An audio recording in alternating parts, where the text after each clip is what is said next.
Oke, assalamualaikum warahmatullahi wabarakatuh. Waalaikumsalam warahmatullahi wabarakatuh. Alhamdulillahi hamdan katsiran thayyiban mubarakan fih kama yuhibbu rabbuna wa yarda. Asyhadu an la ilaha illallah wa asyhadu anna Muhammadan 'abduhu wa rasuluh. Amma ba'd. Pada sore hari ini kita dari Kementerian Agama sedang melakukan tanya jawab, kemudian kita akan melakukan bersama Ustadz Hendra Ubay.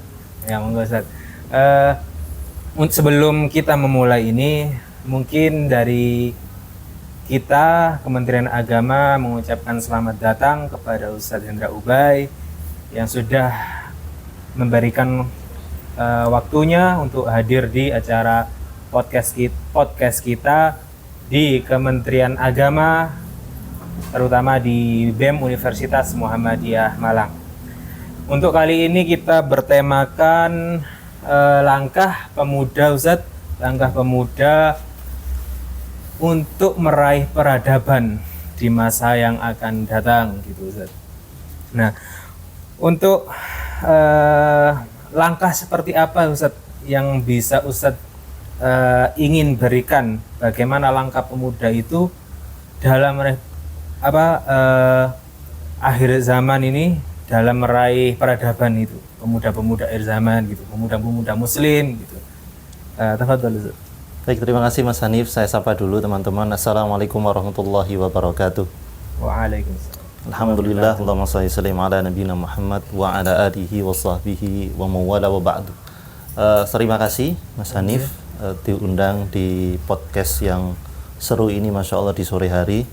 Kita ditemani rintik hujan, kemudian 2 cangkir kopi, ada 2 botol air mineral yang mereknya ditutup ya. Masya Allah. Ya, senang sekali. Maka kalau kita bicara tentang pemuda ya, ini judulnya luar biasa tadi apa judulnya? Langkah pemuda di akhir zaman, dalam meraih peradaban. Wah, itu judul disertasi gitu sebenarnya. Wah, buat tenan ya.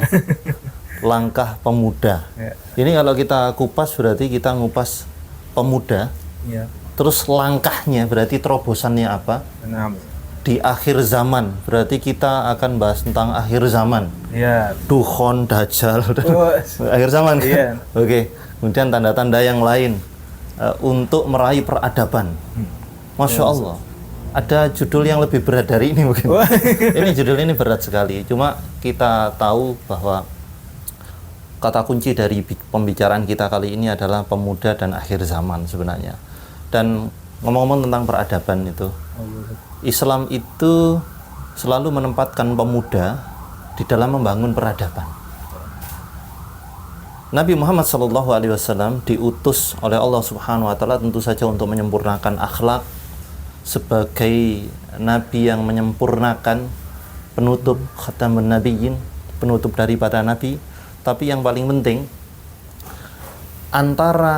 keterkaitan antara peradaban dan pemuda itu sangat erat, apalagi di dalam dakwanya Nabi SAW.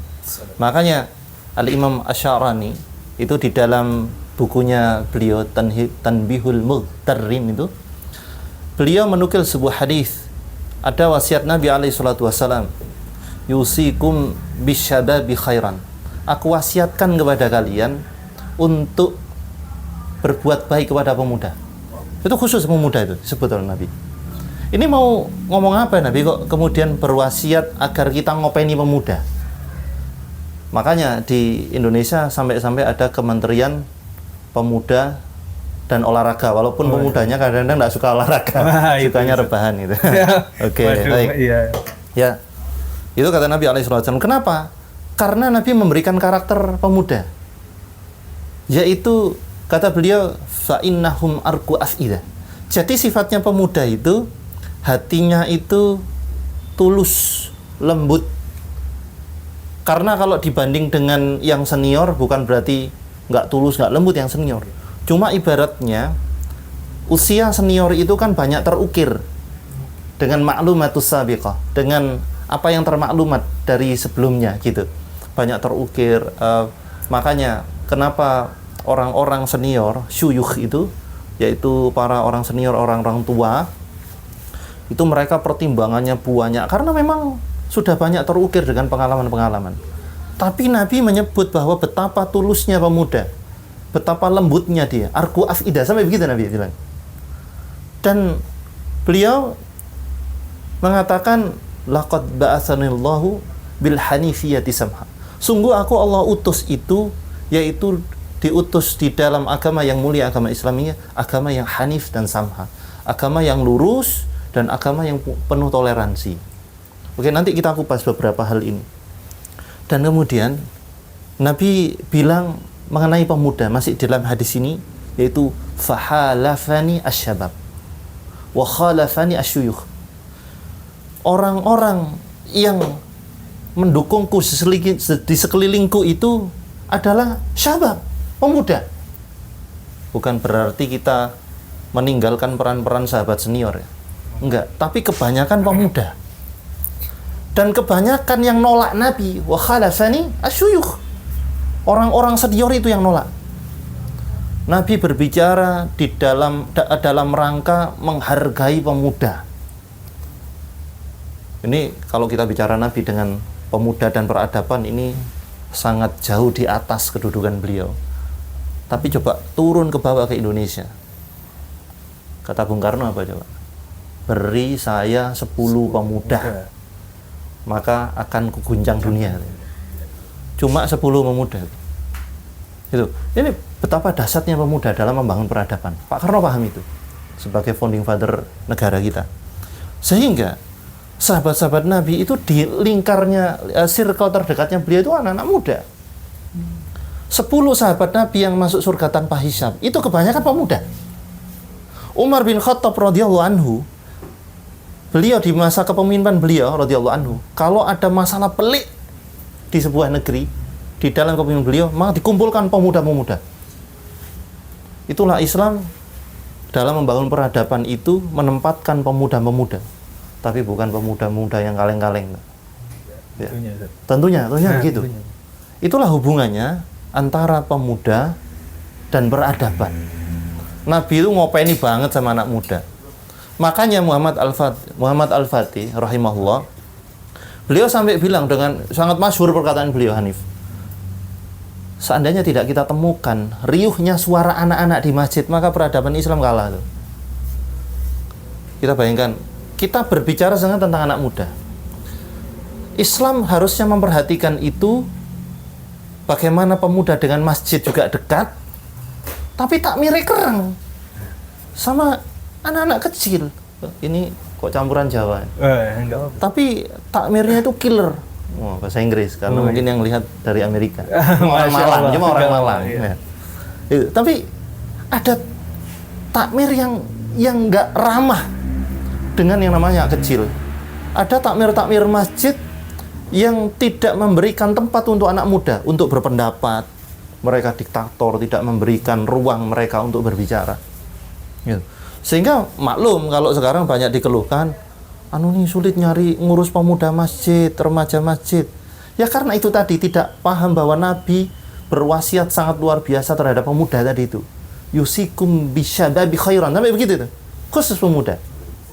Ini batuk boleh ya? Boleh. Oh iya kan. Nanti diedit. Baik. Sehingga kita tahu, kita ngomong peradaban sekarang. Iya. Ketika Nabi dan para sahabat hijrah ke Madinah yang awalnya Yathrib diubah namanya jadi namanya Madinah, dan peran-peran anak muda luar biasa di situ. Diberikan tempat luar biasa.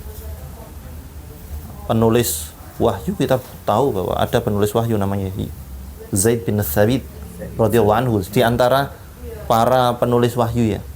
Tapi ketika membentuk panitia pengumpulan Al-Quran itu, kan banyak sebenarnya ahli Quran itu. Ada Abdullah bin Mas'ud senior, Utsman bin Affan senior.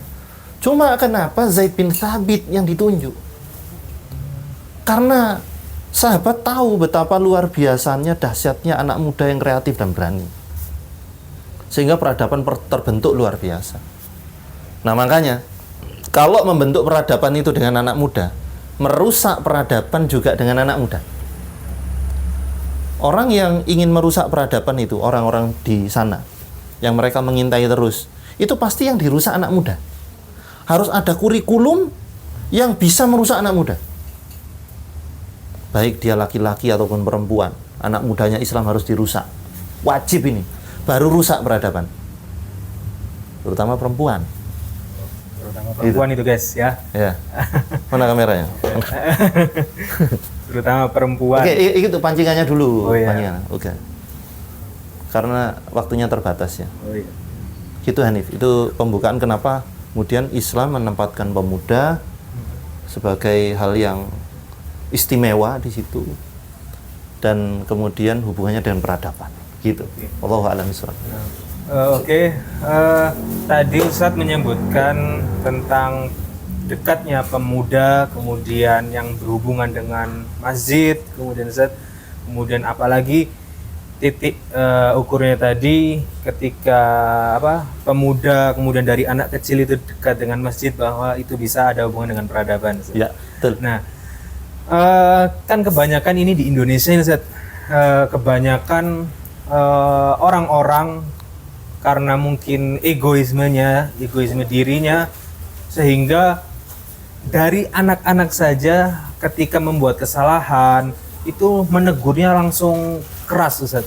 Baik. Langsung keras, kemudian langsung dimarahi tanpa ada seperti kelembutan, nggak ada di situ. Jadi dengan wataknya dia yang keras, akhirnya anak-anak muda ini menjauh, Ustaz, dari masjid, kemudian dari lingkungan-lingkungan yang beragama tadi, itu jadi menjauh, Ustaz. Sehingga mereka ternyata mencari kenyamanan itu tadi akhirnya di ruang-ruang maksiat, Ustaz, seperti itu. Nah, itu bagaimana, Ustaz, mengatasi problem-problem seperti itu? Mungkin begitu, Ustaz. Baik, kata kuncinya di pertanyaannya Hanif ini adalah pemuda yang tidak mendapatkan ruang, entah itu di masjid, entah itu di forum, organisasi, di mana tempat-tempat yang baik itu dia tidak mendapatkan ruang untuk berbicara, ruang untuk ngobrol, sehingga mencari pelampiasan hingga tempat maksiat. Oke, sebenarnya pertanyaan tadi adalah bagaimana mengatasi ini, gitu. Iya, betul, Ustaz. Tidak ada cara lain. Pihak yang muda dan yang tidak muda, maksudnya yang senior, wajib ngaji tentang anak muda. Dan juga yang muda wajib memahami bagaimana karakter senior. Makanya antara muda dan senior, muda dan tua ini, Nabi sampai memberikan ancaman kalau sampai dua poin ini, dua variabel ini nggak sinkron. Yaitu ketika Nabi bersabda di dalam hadis yang sahih, laisa minna man lam yuwaqqar kabirana wa lam yarham saghirana. Bukan golongan kami yang tidak menghormati yang tua dan tidak yang menyayangi yang muda. Bukan berarti kita bicara anak muda kemudian yang senior nggak didengar, nggak. Ini salah. Bukan Islam namanya kalau membahas sesuatu nggak komprehensif itu. Islam itu kamil, sempurna kalau membahas sesuatu. Mau membahas sesuatu yang kecil, sedang, besar harus sempurna. Sehingga mereka harus sama-sama ngaji. Yang senior mengkaji tentang dirinya dan bagaimana karakter anak-anak muda, dan yang muda begitu. Maka disinilah pangkalnya, Hanif. Majelis ilmu itu sepi. Sudah. Majelis ilmu sepi. Sehingga saya bicara tadi bagaimana cara merusak peradaban. Ini bukan tutorial, tapi mereka sudah melakukan itu. Menjauhkan anak-anak muda dari ilmu. Mereka semakin mengarah ke akhir zaman, semakin lemah akalnya. Harus dilemahkan ilmunya. Kemudian dijauhkan dari kecintaannya terhadap ilmu, terhadap sesuatu yang bertolak belakang dengan itu. Oke, jangankan ngomong masalah memahami pemuda. Ayat-ayat di dalam Al-Quran bahas pemuda banyak banget. Ada Ashabul Kahfi, ada bagaimana Allah membicarakan tentang anak muda yuqalu lahu Ibrahim. Di situ dikatakan bahwa kami mendengar ada fatan di situ. itu anak muda, pemuda itu. Yaitu yadhkuruhum yuqalu lahu Ibrahim.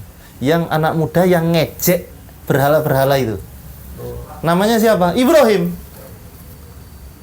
Dan kemudian termasuk ketika berbicara tentang Ashabul Kahfi, itu anak-anak muda itu. Anak-anak muda yang punya tekad kuat meninggalkan kemaksiatan untuk menjaga akidahnya dan menyendiri. Itu lagi. Kemudian juga berbicara tentang hal ini tadi, menyingkronkan itu tadi.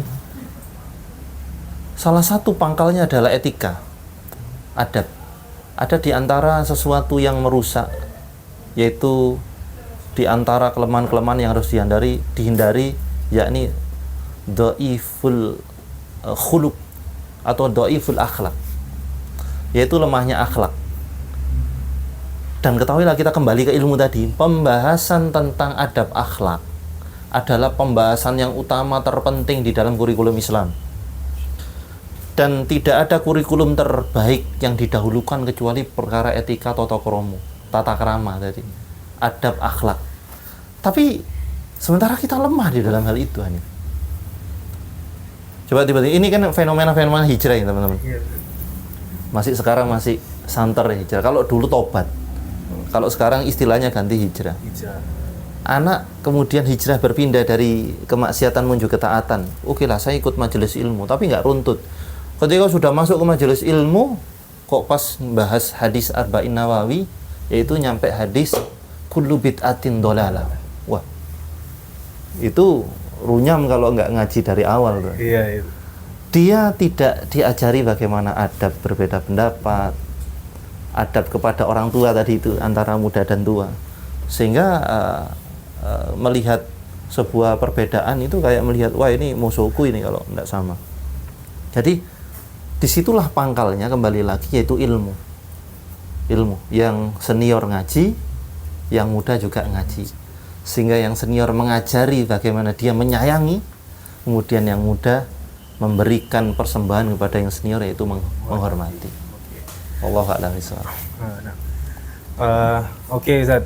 Berarti udah antara pemuda, kemudian sikap antara pemuda sendiri tentang yang senior atau syuyukh, ya Ustaz, itu saling harus bisa berkolaborasi lah, tentang bagaimana memahami karakter, kemudian tentang memahami sikap di antara masing-masing, terutama tadi harus sama-sama ngaji dan harus sama-sama menimba ilmu supaya tahu ya untuk karakter-karakter, kemudian ketika ada perbedaan pendapat itu saling memahami, akhirnya bisa jadi sesuatu yang kuat dalam hablum minan nas ya Zat.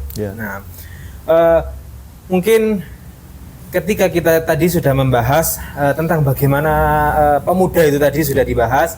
Nah, kemudian otomatis pemuda ini punya rintangan-rintangan yang banyak. Kalau dahulu mungkin sama rintangannya, sama-sama memiliki rintangan, cuma kita berada di fase yang disebut akhir zaman, Ustadz. Otomatis langkah dari pemuda tersebut itu kan menjadi sebuah langkah yang berat, sehingga banyak fitnah-fitnah bagi pemuda. Dan itu bagaimana, Ustadz, cara melewati itu semua, Ustadz?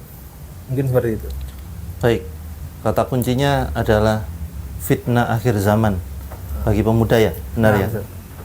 Nah, kalau kita merujuk dari kata-kata fitnah, fitnah itu banyak sekali maknanya. Mungkin yang dimaksud di sini adalah kerusakan, sesuatu yang merusak anak-anak muda. Karena fitnah begitu banyak maknanya, termasuk fitnah bermakna kekufuran dan lain-lain. Ini menarik sekali ketika berbicara fitnah akhir zaman kepada anak muda.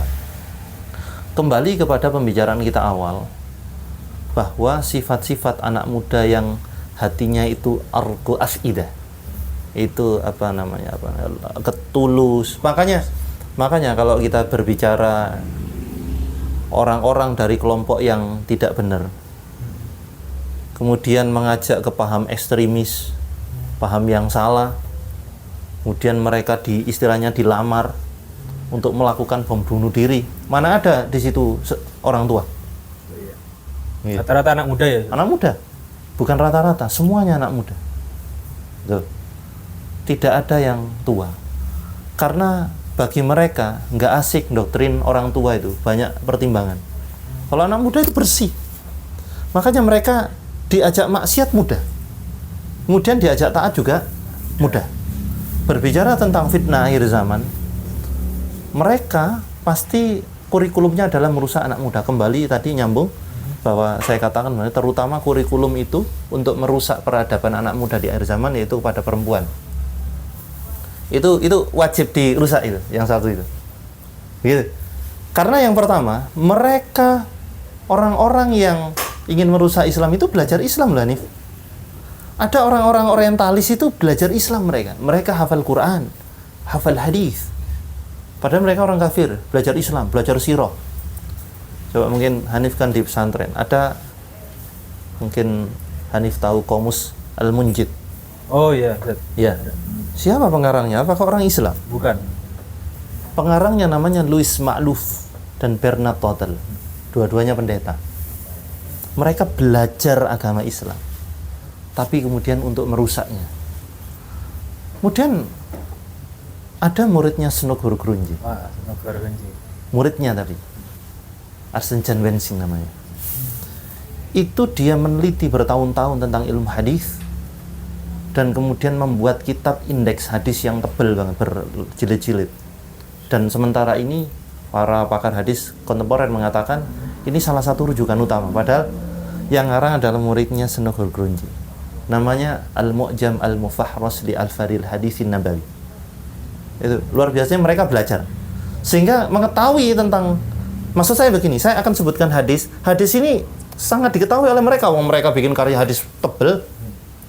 Mereka paham bahwa Nabi bersabda, yaitu fitnah sepeninggal beliau, yaitu tidak ada yang dinamakan maka fitnah ba'di, yaitu apa namanya, tidak ada fitnah sepeninggalku adur ala rijali minan nisa, ma ba'di fitnah adur ala rijali minan nisa. Tidak ada fitnah, kerusakan, tadi kan kita bahas fitnah sepeninggalku yang lebih dahsyat daripada fitnahnya perempuan sama kepada laki-laki. Itu laki-laki sekuat apa, mungkin disuap nggak mempan, dipukul dia kebal pukulan. Cuma kalau kena perempuan, termasuk saya nggak bisa menjamin diri saya sendiri karena saya masuk otomatis di dalam hadis itu karena ada kata-kata rijal. Itu mereka paham banget. Kalau wanitanya rusak, maka akan mudah untuk membawa fitnah kepada laki-laki. Ini tidak dalam rangka menyalahkan wanita, tapi laki-laki juga kalau salah tetap salah. Itu tetap salah. Salah dewe kok mau gitu, kan gitu. Benar. Jadi sama-sama itu ya, fair ya, gitu. Tapi wajib yang dirusak perempuan. Karena mereka paham bahwa generasi peradaban baik yang terbaik itu mereka lahir dari rahim yang baik. Itu. Jadi bagaimana kurikulum bisa merusak perempuan? Termasuk problem saat ini fitnah di zaman ini adalah fitnah idola. Oke, fitnah idola. Idola itu pasti diikutin. Karena mereka ngefans, seneng, cinta pada idolanya. Makanya mengenai kecinta itu ngikutin, makanya Allah berfirman, "Qul in kuntum tuhibbunallaha fattabi'uni." Katakan Muhammad, kalau memang tuhibbunallah, kalau memang kalian mencintai Allah, maka ikuti aku, ikuti Muhammad SAW, Rasulullah. Sehingga cinta itu pasti ngikutin, mereka pahami itu. Bagaimana menggeser yang namanya idola terbaik namanya Rasulullah. Para sahabat itu harus digeser, itu kurikulum tuh. Digeser mereka.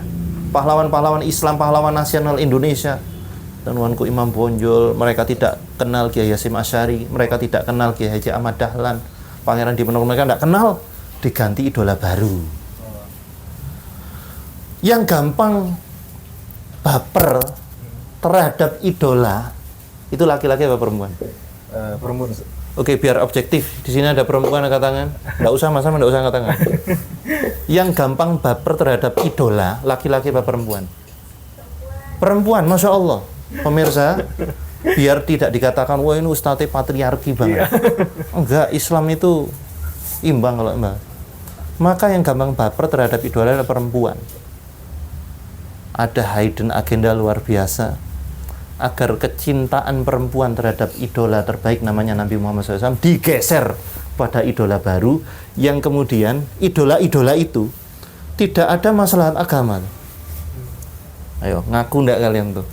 Tidak ada masalah agama. Mungkin ngedance-nya bagus, mungkin dia glowing, mungkin dia cakep, putih tinggi sih.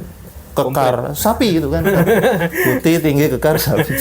Tapi enggak, saya tidak berpikir itu. Ini manusia. Mereka harus digeser idola itu. Itu fitnah di antara fitnah akhir zaman. Coba saya ingin memberikan challenge tuh yang mereka, wah, Ustaz, saya ini ngidolain ini fulan ini, enggak tak sebutkan eksplisit, ini sensi banget ya.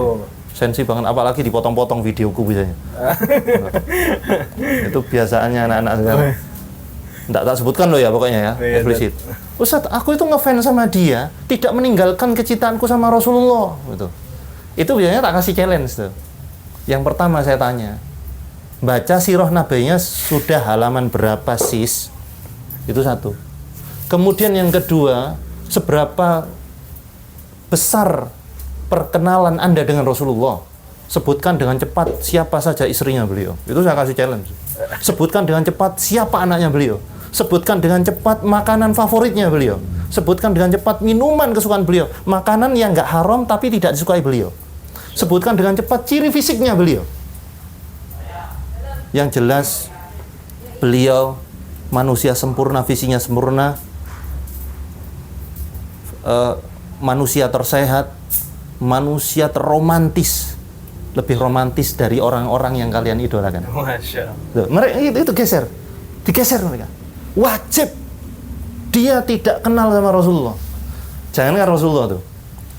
Syekh Mahmud Al-Misri itu pengarang sirah sahabat. Beliau mengatakan ketika membahas keutamaan Abu Bakar Siddiq, kata Al-Musannif, yaitu Syekh Mahmud Al-Misri, beliau mengatakan orang yang tidak kenal kepada Abu Bakar maka dia menzalimi haknya Abu Bakar. Itu baru Abu Bakar. Umar, Utsman, Ali, seberapa kenal dengan ini. Kemudian ngomong-ngomong wanita tuh. Mereka bisa mengenal person-person baru itu yang nggak jelas itu. Ya oke, ganteng mungkin.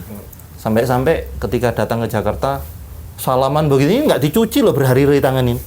Itu. Padahal saya cek itu ateis ya. Padahal itu. Ya Allah. Itu kita belum membahas bagaimana sahabat-sahabat Nabi. Saya tanya begini sekarang. Anda seberapa, pasti semuanya ingin masuk surga, pasti itu. Biar objektif, saya tanya di sini. Perempuan yang hadir muslimah ahli surga, insya Allah. Ingin masuk surga? Ingin, Masya Allah. Semoga masuk surga, tanpa hisab kalau bisa. Amin. Amin ya Rabbal Alamin. Oke, nanti kita saling cari ya di surga. Nah, tapi pertanyaan begini. Ada wanita-wanita yang dijamin surga. Kenal nggak sama mereka? Gitu. Ada 4 disebutkan wanita terbaik sepanjang masa. Itu orang-orang yang sok-sokan tidak mengurangi cintaku kepada Rasul. Gitu. Nggak usah Rasul deh. 4 wanita terbaik ini siapa? Gitu. Anda harus kenal karena Anda nanti bersama ini. Anda nanti satu surga bersama ibu, ya istri-istrinya Rasulullah. Dan itu ibunda kita. Ummul Mukminin radhiyallahu anhunna. Itu masalahnya sekarang itu idola. Itu Hanif, itu kadang-kadang saya merasa sedih, merasa cemburu. Ada seorang muslimah begitu mencintai manusia selain Rasulullah. Itu saya merasa cemburu. Ya Allah, kasihan Anda. Rasulullah begitu mencintai Anda. Tapi Anda tidak mengenal Rasulullah. Itu waktu itu ada adegan begini Hanif. Waktu itu di Jakarta ada konsernya itulah pokoknya ya. Sensi kalau saya sebutkan. Kemudian ada muslimah berjilbab naik panggung. Setelah itu dipeganglah, dipeluk Kemudian ada yang digendong, ya Allah, saya seolah-olah seperti melihat itu putri saya yang digendong. Cemburu saya. Mereka begitu menyerahkan tubuhnya untuk, ini memangnya fitnah idola, benar. Nah, makanya sedikit tahadus binikmah, kajian-kajian rutin kami yang awalnya bahas fikih, bahas akidah, sekarang mulai tak ganti. Saya bahas fikih sirah. Ada sirah Nabi, ada beberapa kitab di tempat-tempat yang berbeda, ada sirah sahabat tapi pendekatannya fikih sirah. Ada sirah Ummul Mukminin dan yang bermacam, karena mereka harus kenal idola-idola itu. Oke, berarti pemuda ini perlu dikenalkan sosok-sosok yang luar biasa ya. Benar. Di zaman-zaman Nabi, kemudian terutama mereka-mereka yang ahli surga. Oh, katanya kita inginnya masuk surga, tapi kok malah idolanya yang lain gitu. Oke. Jadi makanya kita perlunya dari pemuda ini kalau ingin masuk surga ya berarti ikuti mereka-mereka yang beramalan surga. Nah, seperti itu. Benar. Nah, kita tadi sudah berbicara tentang bagaimana pemuda tentang sekitarnya, tentang sosial sekitarnya, kemudian tentang bagaimana yang lebih tua, kemudian yang tua ke yang muda sudah dibahas. Kemudian kita juga sudah berbicara terkait pemuda dengan fitnah-fitnahnya yang berada di akhir zaman ya. Nah, kemudian mungkin dari pemuda ini otomatis kalau kita sudah memiliki semua itu, kemudian udah menjaga dari fitnah, apakah pemuda itu bisa melakukan sebuah perubahan peradaban, Ustaz, yang dimana zaman itu dari zaman gelap kemudian bisa merubah dan meninggikan sebuah peradaban? Baik, mengenai pemuda ketika dia meninggalkan kemaksiatan, mereka taat kepada Allah, apakah bisa merubah peradaban?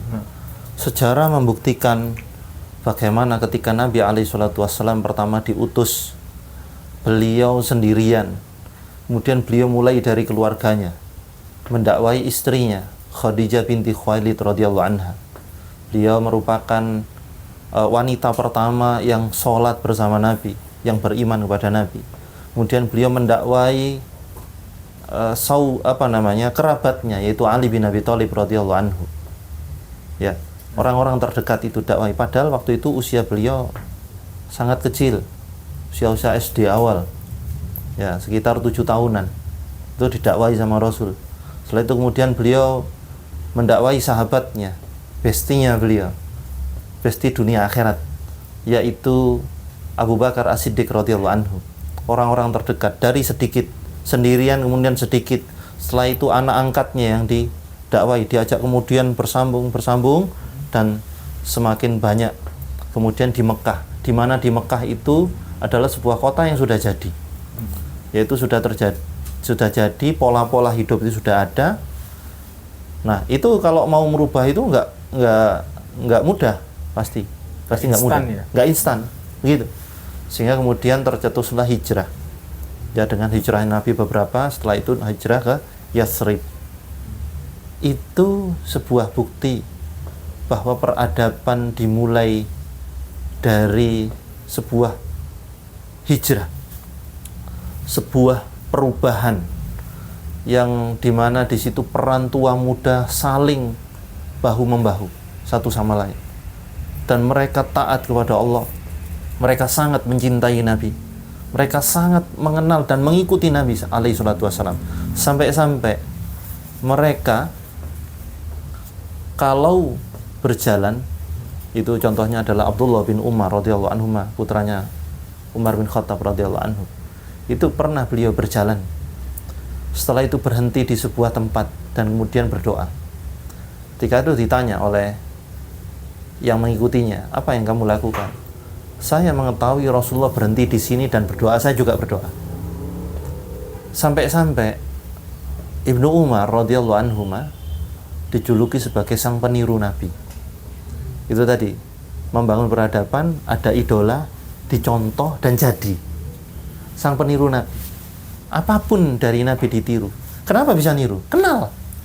Itu tadi nyambung antara bagaimana idola, ada fitnah idola, kemudian idola kita benar, setelah itu peradaban terbentuk. Begitu. Ini bukti, semakin seseorang itu mengenal Islam, pasti akan semakin memahami peradaban akan terbentuk, puing-puing itu ditata, yaitu dengan sangat indah, dengan Islam. Itu Hanif. Masya Allah, berarti ketika kita memang sudah dasarnya mengenal ilmu, kemudian mengenal Islam, Ya. terutama kita mengetahui idola kita siapa, itu kita sebagai pemuda bisa ya Ustaz, Ya. untuk membangun sebuah peradaban itu sendiri Ustaz.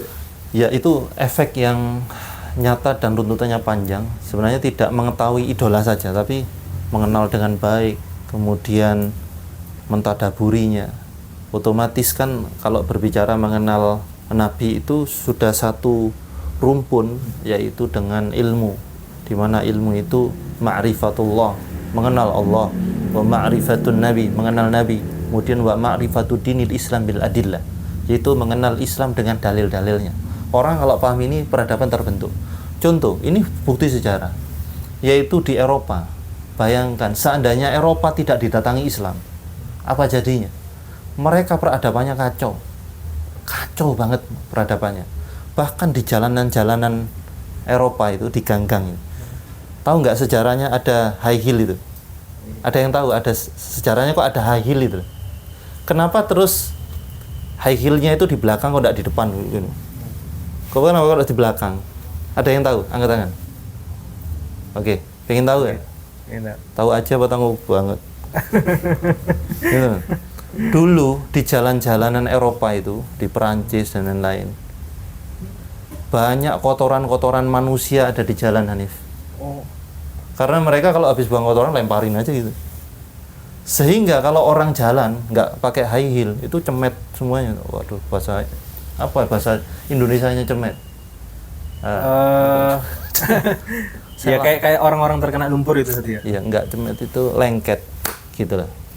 Sehingga ada high heel. Saya nukil perkataan ini dari ahli sejarah namanya Ustadz Budi Asari. Semoga Allah jaga beliau. Saya nukil dari beliau.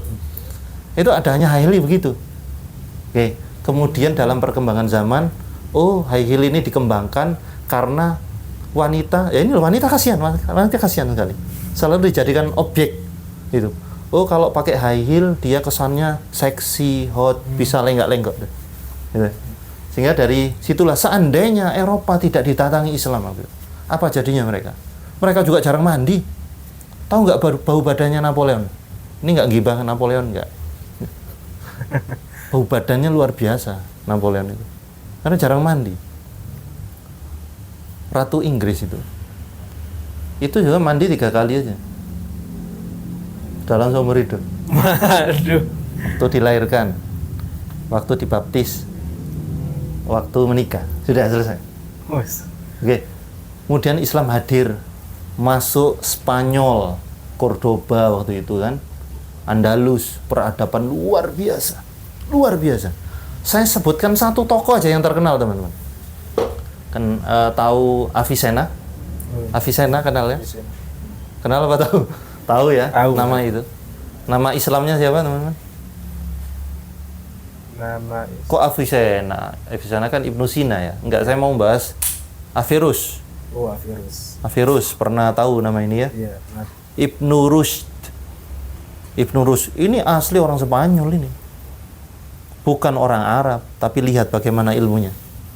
Beliau itu ahli tafsir, ahli Al-Quran, ahli hadis, ahli fikih, ahli astronomi, ahli fisika, ahli kimia, dokter aktif, hakim aktif. Bayangkan, itu bagaimana itu sebuah contoh. Kalau Islam sudah masuk, akan terbangun peradaban itu. Belum lagi ahli-ahli kimia lain, ahli-ahli kedokteran lain, itu Masya Allah. Gitu loh. Jadi ini bukti, sejarah membuktikan bahwa Islam masuk memperbaiki peradaban. Gitu. Nah, berarti Islam ini sungguh luar biasa ya Ustaz. Bisa sampai merubah bagaimana zaman-zaman yang memang kurang seperti tadi yang dicontohkan tadi kayak high heels itu sebab-sebabnya itu seperti itu Ustaz. Masya Allah. Itu kita sudah berbicara pemuda tadi teman-teman. Sudah berbicara pemuda, kemudian bagaimana sikap pemuda itu tadi, kemudian pemuda tentang menghadapi akhir zaman itu seperti apa tadi sudah. Nah, kemudian membahas tentang peradaban tadi juga dibahas bahwa pemuda ketika memang dia memiliki sesuatu yang contoh seperti salah satunya idola tadi, kemudian ilmu, kemudian bagaimana sikap yang disebutkan Ustaz tadi, itu bisa menjunjung tinggi sebuah peradaban. Nah, Ustaz. Untuk mungkin closing statement terakhir itu bagaimana sih Ustaz pemuda ini agar terutama pemuda Indonesia yang mayoritas itu muslim untuk meraih sebuah masa depan dan membentuk sebuah peradaban di Indonesia yang luar biasa. Itu kan soalnya kita Ustaz, kadang ketika kita melihat di luar sana yang dijunjung tinggi itu kebanyakan kadang kita pemuda-pemuda yang memang mager contoh seperti itu, yang kurang gerak, kemudian yang kurang aktif dalam kehidupan sehari-hari. Nah, itu bagaimana peran yang seharusnya dilakukan terutama pemuda muslim Indonesia itu bagaimana? Baik, ini closing statement ya. Nah. Bagaimana yang harus dilakukan pemuda muslim di Indonesia ataupun di seluruh dunia, resepnya sama saja. Karena antara pemuda muslim di Indonesia sama pemuda muslim di Malaysia, Kanada, Amerika, tetap namanya pemuda, mereka bangsa manusia. Sehingga kalau Islam berbicara tentang pemuda di dalam Al-Quran, ini tidak khusus orang Arab, pasti untuk semuanya, tapi terkhusus untuk pemuda di Indonesia. Maka simaklah apa kata-kata Al-Imam Asy-Syafi'i rahimahullah ta'ala.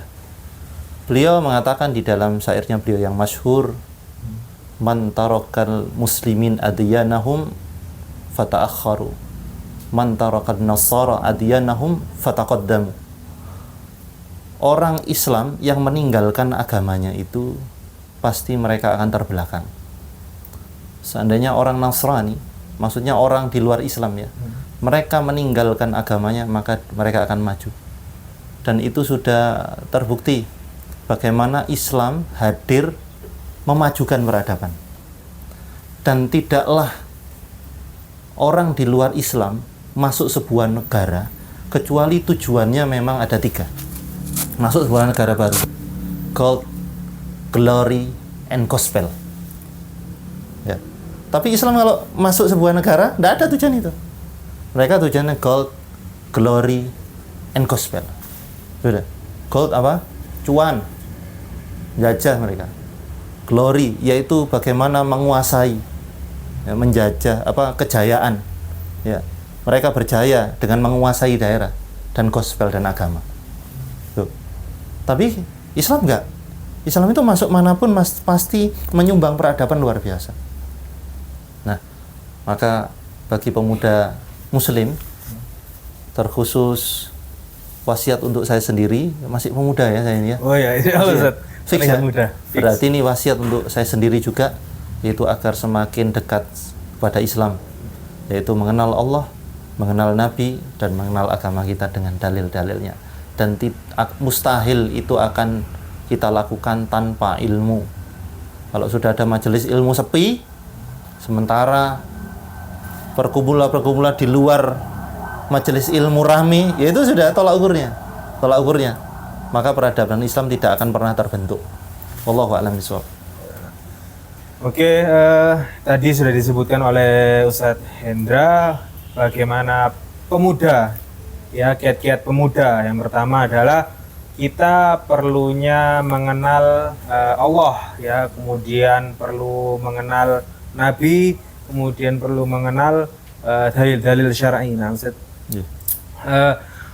Dari ketiga ini akhirnya ketika memang kita tekuni, kemudian kita pelajari lebih dalam sehingga menjadi pemuda yang benar-benar bisa menjunjung tinggi peradaban seperti itu saja.